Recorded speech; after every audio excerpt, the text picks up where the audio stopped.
Just imagine writing an entire book manuscript on smuggled toilet paper in Kenya's maximum security prison in 1978. Honestly, don't even imagine it, because that is how Kenyan author Ngugi thiong'o wrote his novel Devil on the Cross, which would later become leading work into the critique of neocolonialism and corruption within Kenya. But before anything, I want to talk about the author because I feel like he has a very unique story that also plays a part of writing this story. Ngugi grew up in Kenya. He's descendant of the Kikuyu tribe, which is one of the Bantu tribes within the country. And his first novel, We Not Child, is the first novel actually to be written in English published by East African. But this novel, Devil on the Cross, is very unique because this is his first novel to be written in his native tongue of Kikuyu, if I'm not mistaken. And like I said, this is a very unique story because it was written in time of his imprisonment, where he was detained by the Kenyan government for political message and uproar from 1977 to 1978. And the story is a masterpiece, a satirical, surrealist story about revolution, neocolonialism, and the means people will go to do what's right. The story follows Ngaga, a young Kenyan woman whose life has been damaged by poverty, corruption, and exploitation. And after losing both her job and her boyfriend,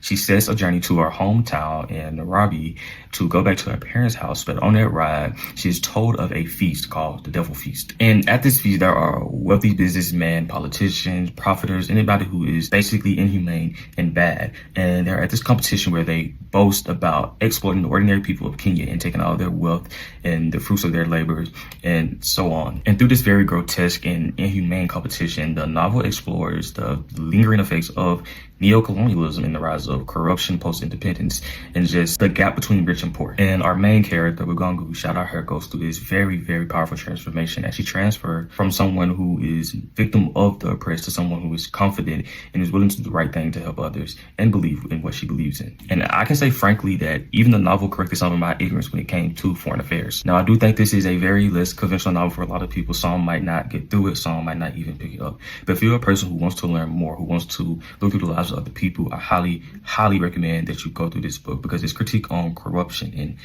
economic exploitation and just the social injustice that a lot of people feel is strikingly relevant today. And I plan to explore more of this author's work, and I hope you guys pick this up as well.